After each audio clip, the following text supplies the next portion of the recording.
Hello good morning student, welcome to online class 7। बच्चों, आज मैं आपको चैप्टर 17 संकल्प से सफलता पढ़ाने जा रही हूँ। चैप्टर 16 आपका पूरा हो गया है, समय का सुरंग। आज मैं आपको चैप्टर 17 संकल्प से सफलता मतलब दृढ़ इच्छा, अपने मन में इच्छा एक जागृत कर लेने से हमारे सारे कार्य पूरे होते हैं।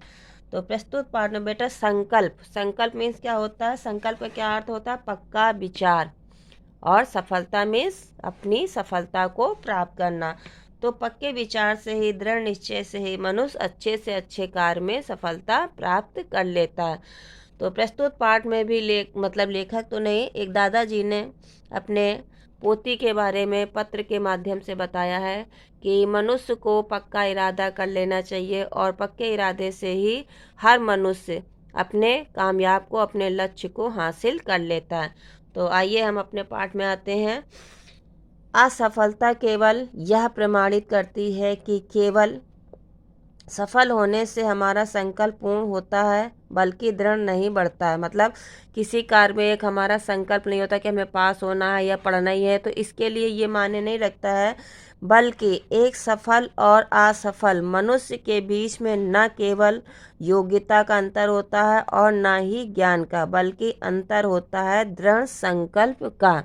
आए समझ में?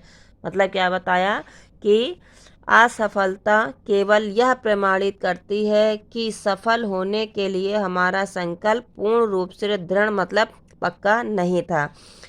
एक असफल और सफल मनुष्य के बीच में न तो योग्यता का अंतर होता है और न ही ज्ञान का, बल्कि अंतर होता है दृढ़ संकल्प का। संकल्प का क्या अर्थ होता है? पक्का विचार। क्या होता है? संकल्प का अर्थ होता है पक्का विचार। दृढ़ निश्चय, हम अपने अच्छे कार्य करने से पूर्व एक संकल्प लेते हैं। क्या संकल्प लेते हैं? मतलब एक पक्का विचार लेते हैं कि हमें पेपर देना है, तो इसमें हमारे 100 में से 95 आने चाहिए। 100 में से 100 मान के चलते हैं, 5 मार्क्स तो हमारे इधर उधर मिस्टेक्स के कट जाते हैं। संकल्प हमें कार्य करने की ऊर्जा, दृढ़ता, आशा, विश्वास और उमंग उत्साह प्रदान करता है। इसी संकल्प से हमें अपने लक्ष्य को प्राप्त कर सकते हैं।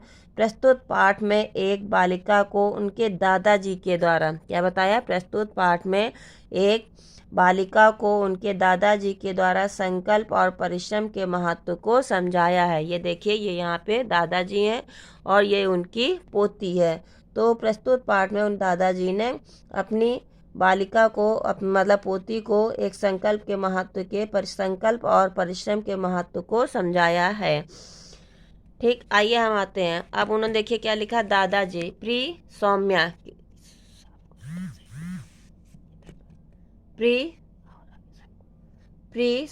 किसने कहा? दादाजी ने कहा, प्रिय सौम्या, कल तुम्हारा पत्र मिला, जिसे पढ़कर पता चला कि तुम्हारी वार्षिक परीक्षा के परिणाम कुछ खास अच्छे अंक नहीं रहे।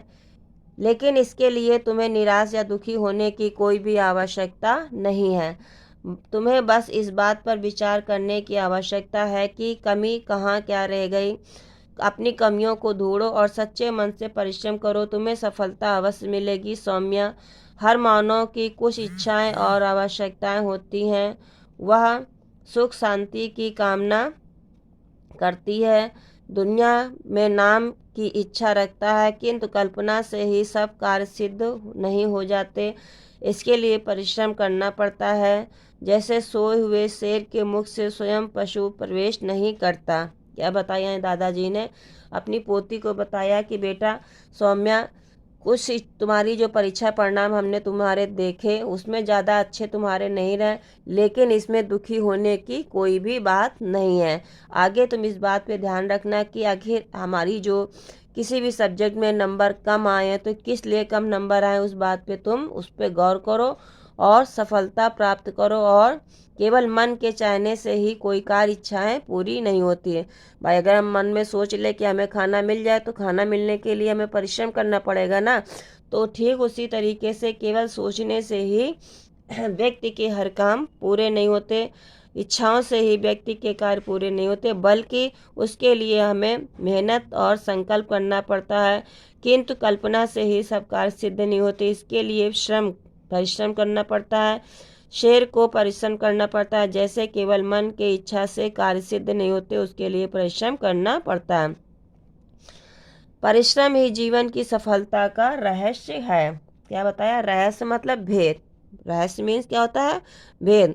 दादाजी ने बताया कि सफलता का जो सबसे बड़ा भेद है, विद्यार्थियों वर्ग की भी परीक्षा में सफलता पाने के लिए अटूट परिश्रम करना पड़ता है, मतलब अटल परिश्रम करना पड़ता है।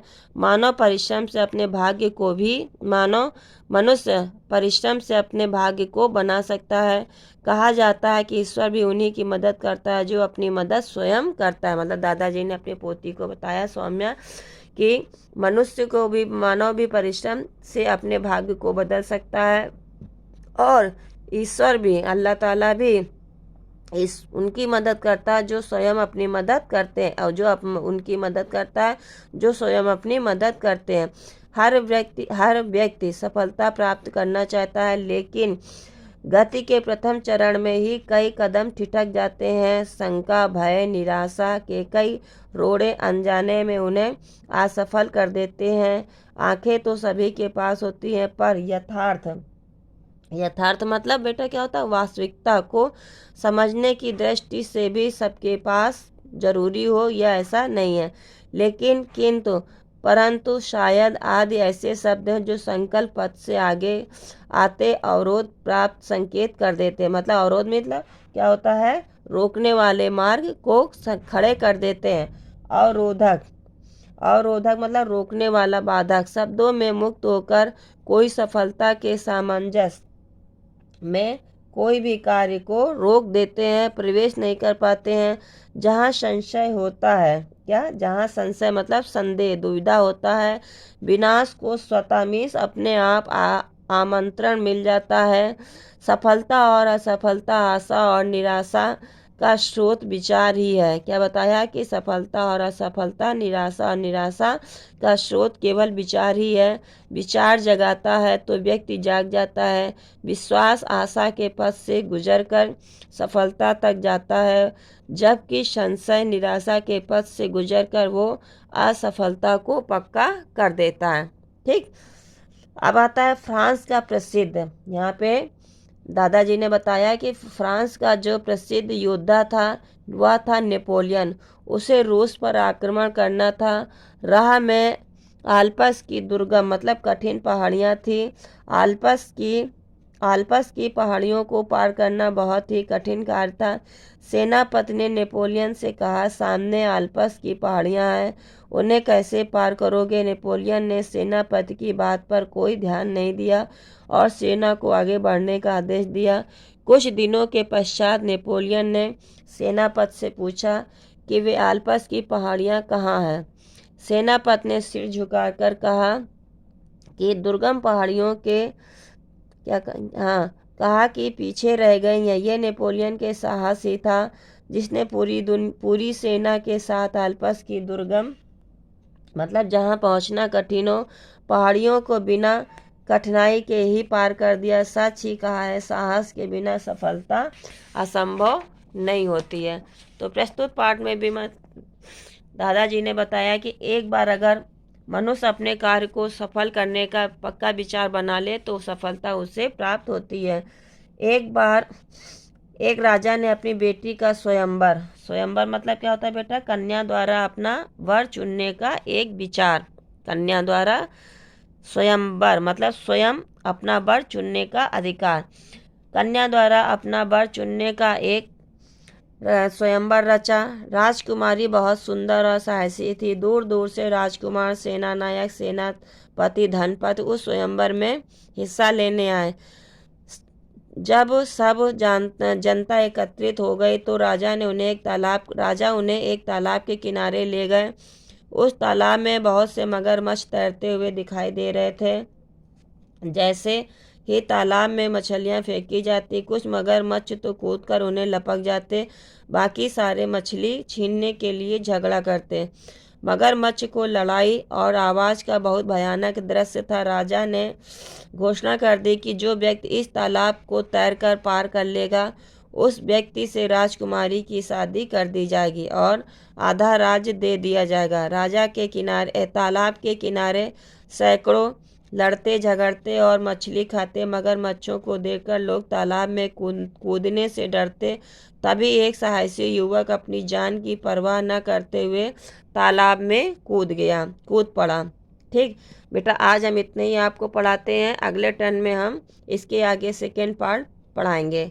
और आज आप इसके वर्ड मीनिंग लिखिएगा और वीडियो को देखिए, समझिए, एक्सरसाइज पढ़ के अपने आप फिल करिए। इसके आगे मैं आपको बताऊंगी, मैच करिएगा।